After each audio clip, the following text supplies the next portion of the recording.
submitted for your approval. A dimension of smell, where odors, scents, and aromas abound. An olfactory paradise where tiny molecules can be detected and identified. You are about to enter into the awe and mystery of Bill Nye the Science Guy. Bill Nye the Science Guy. Bill Nye the Science Guy. Science rules. Bill Nye the Science Guy. Inertia is a property of matter. Bill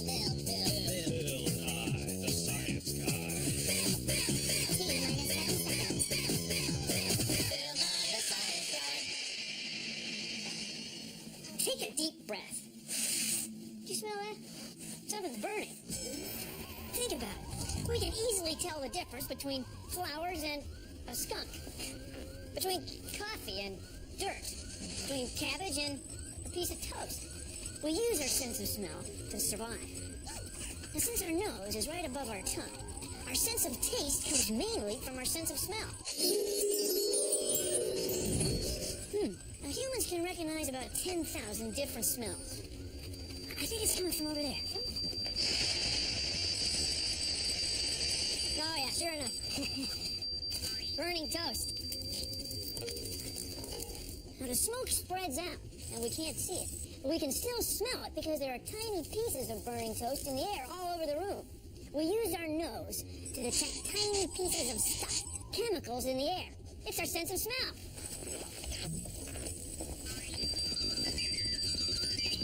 Take a look at this. It's our great big nose of science.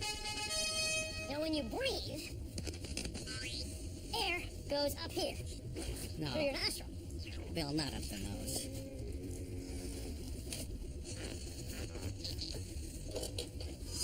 Up here. Ooh. In the nostril. See? Then,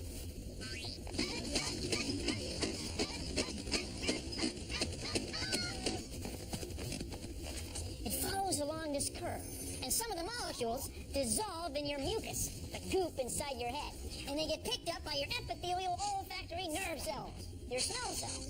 They can detect one molecule in 10 million. Wow. Here's how they work. Different molecules have different shapes, and our smell cells can detect those shapes. Sometimes they fit perfectly, and you smell that molecule right away. Other times they don't fit so well, and you don't smell the molecule as strongly or not at all. Now, we recognize different patterns of chemicals as different smells. Then our smell cells send a signal through our olfactory nerve to our olfactory bulb, the part of our brain that recognizes smells. It happens just like that. You don't have to think about it. So when you smell burning toast, little pieces of burning toast, little burning toast chemicals are going up your nose. No way! It's science! I mean, it's science!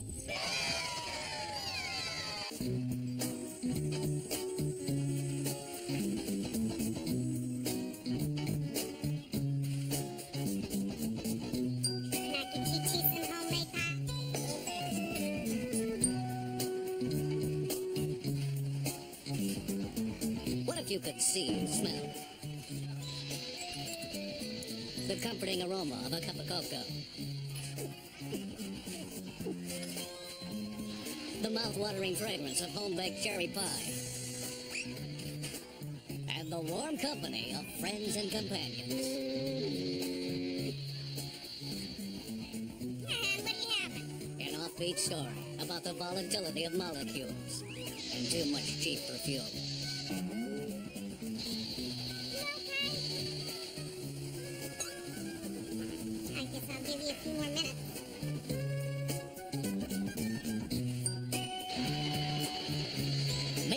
Business to visit the Snoot Tea Cafe, where the coffee's always hot and the atmosphere is always volatile.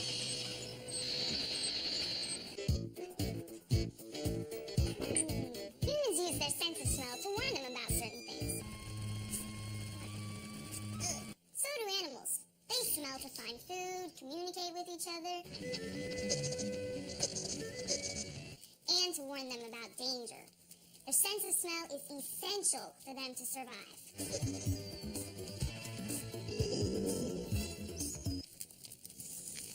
Oh no! from the producers of Sense and Sensibilities, and the director of The Agony and the Smell of Me. Smell Gibson stars in Rancid. Look, I got one thing to say to you. Give it back, my dad! Whoa, babe! What you say? No, not you. I don't understand. Look, can I call you back? No. Rancid. Sniff it out before its expiration date. It wasn't for my keen sense of smell. I might have tried. Imagine a world without smell. There'd be no delicious aroma of fresh coffee, of ripe lemons, freshly baked bread, beautiful flowers, or chocolate chip cookies. But more importantly, there would be no putrid stench of rotten meat, no disgusting stink of sour milk, and no smoky odor from a smoldering fire. You see, just like other animals, our sense of smell protects us. In fact, gas companies add a smell, an odorant, to natural gas to make sure that we smell it in case of a gas leak. Oh boy. Some matches. They're over here someplace. There we go.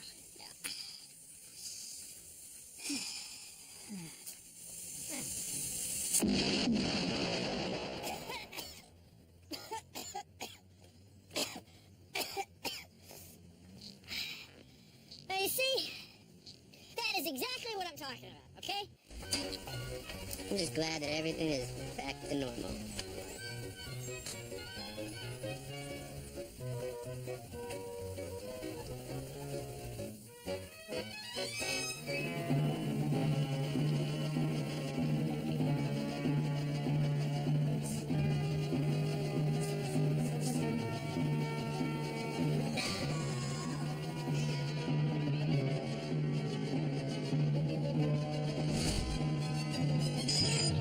Something stinks, and it's coming to a theater near you. It's Rancid.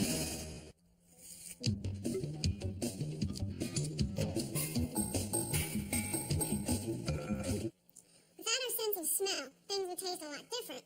Try this. Get an apple and a potato that haven't been sitting in the refrigerator. Cut a slice of the apple and a slice to the potato. Then get a friend. Well, in this case, Chase. Blindfold your friend and have them put on a pair of nose plugs.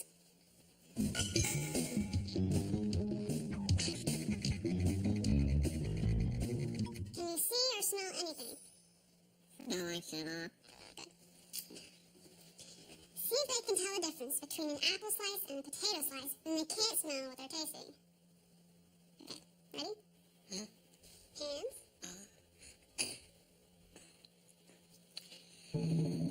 First, the potato.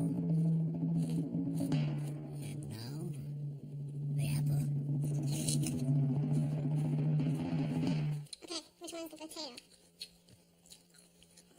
I don't know. See, it's hard to tell because we depend on our sense of smell so much. Did I mention that without our sense of smell, things would taste a lot different? Well, I should have said that without our sense of smell, a lot of things would taste the same. Scout is specially trained to hunt termites and carpenter ants. She uses her sense of smell to do that. You ready? It's absolutely amazing that dogs have a sense of smell that's 40 times more powerful than a human being. Are you sure? Good dog you are, yes. These are live termites. She can smell them, but I can't. They give off a chemical odor. They're called pheromones. Search. Search for T's, Scout. Search for T's. Search. And you and I can't smell it, but you can. Come on, wait. That's her signal she wants for T's. Yes, okay. We smell with our noses. So do elephants, bunny rabbits, dogs, cats, donkeys, even dinosaurs smell with their noses. But what happens if you don't have a nose? How do you smell? Let's say you're a moth.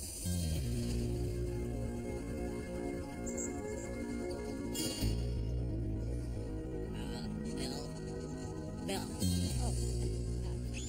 Moths have very sensitive hairs on their antennae that allow them to smell molecules in the air.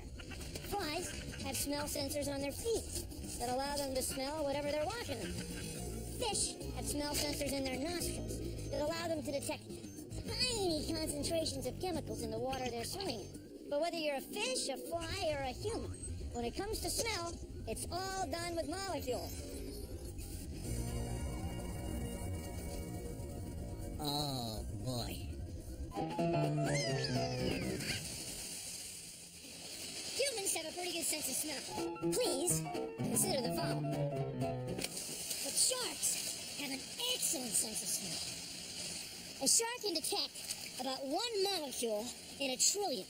That would be like this much liquid in this much water.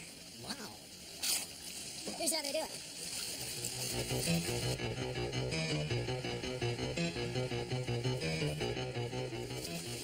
Sharks have a lot more smell receptors in their noses than humans. And 1/3 of a shark's brain is used for interpreting smell information. We humans use only a small part of our brain for smell.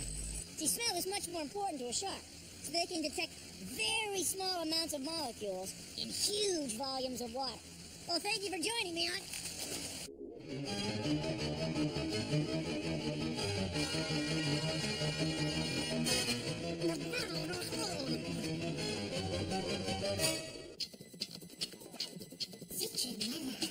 She's gonna start a revolution when she finds a solution. Yeah, when she launches, she's pure old-fashioned action. Even flies stand by for Citronella Jones. Something's wrong in Belltown. Just follow your noses, boys. A perfume counterfeiter is around here somewhere. Well. I knew there was something rotten, didn't I? Wait a minute, Citronella. I didn't do nothing. That's not what my olfactory epithelium is telling me. I smell trouble. This place reeks worse than a high school dance. Good thing humans are sensitive to more than 10,000 different smells. Oh, that don't mean nothing, Citronella. Hey, come on, why don't you keep your nose out of my business? Wake up and smell the coffee, Sniffly. You can't just turn your sense of smell on and off. It's always working all the time.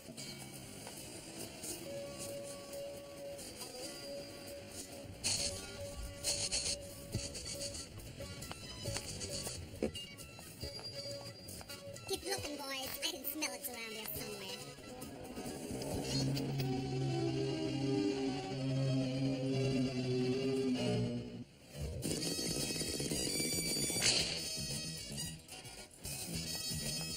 I knew I smelled a rat.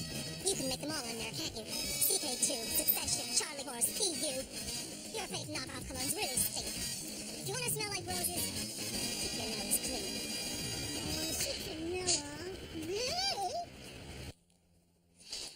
When you smell something like this orange, you're inhaling molecules from the thing you're smelling. Itty bitty molecules of orange are actually going up my nose. My cookies! Your nose.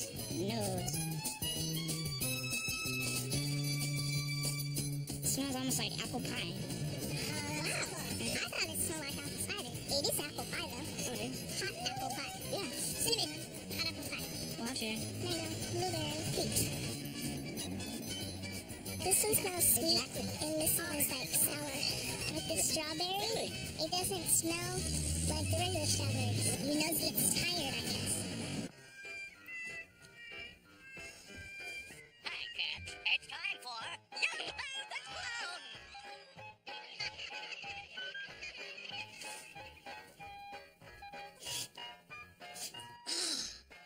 Whoa, baby! Your feet stink! How can you stand to stay in here? Look, I know that right now my stinky feet molecules are cruising up your turbinates, stimulating your epithelial cells, and rapid-firing the olfactory bulb in your brain, triggering a signal that says, ah! But give it a minute. What'll happen is that those epithelial cells will start to fatigue, okay? And then you won't register the smell as strongly. Trust me. I get that. So what you're saying is that in time my epithelial cells will stop firing as much, they'll fatigue, and then my brain won't register the stench anymore. Exactly. Hey, you're right.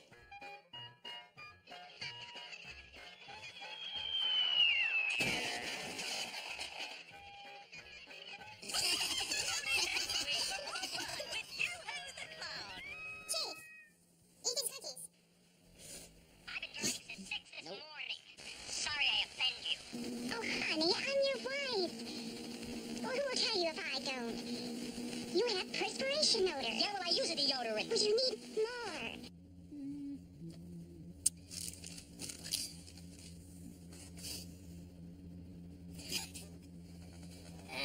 Pond scum. Reminds me when I was a kid, back at summer camp.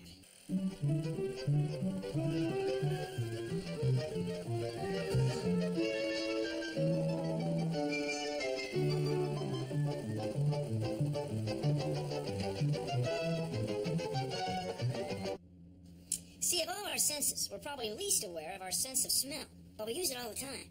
It's always working.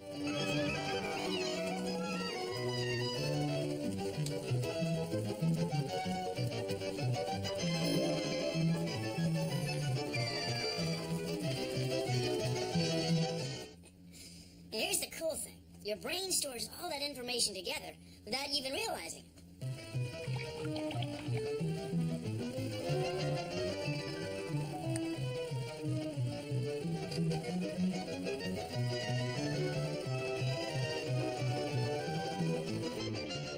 When you spend your summers around ponds and pond scum, your brain stores all those memories together, so that later on, when you smell pond scum, it triggers all the memories that were stored along with it.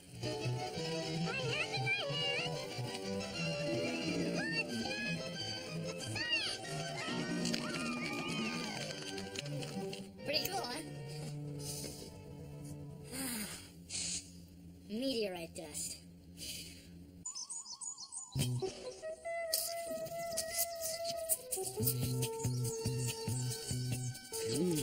That looks good. Let's say you're an ant, and you come upon this picnic. And you think, wow, look at all this great food. How can I get it home? Well, if you're an ant, what you do is leave a chemical trail, kind of like this mustard trail.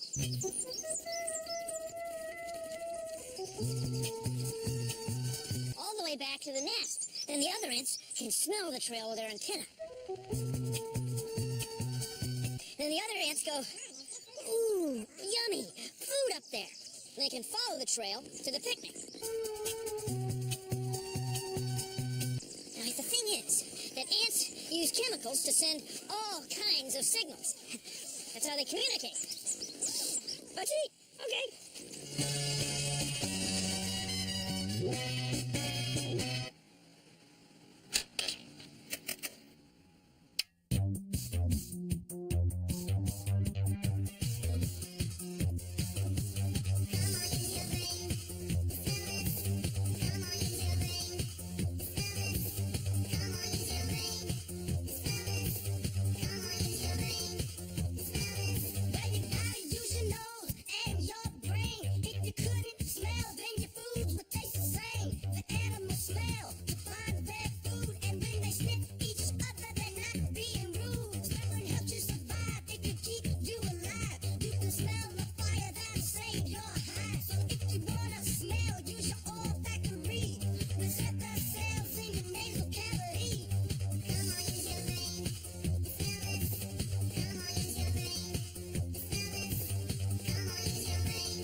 Show. Thanks for watching. If you'll excuse me, I've got some turbulent vortex diffusion coefficients to estimate. See ya! Man, I'm hungry. Smells good. Produced in association with the National Science Foundation. There's smell. And then there's smell. Skunks use smell for defense. See, if an animal messes with a skunk or threatens a skunk, skunks squirt them with a foul-smelling spray. You usually aim for the face because the spray also stings your eyes.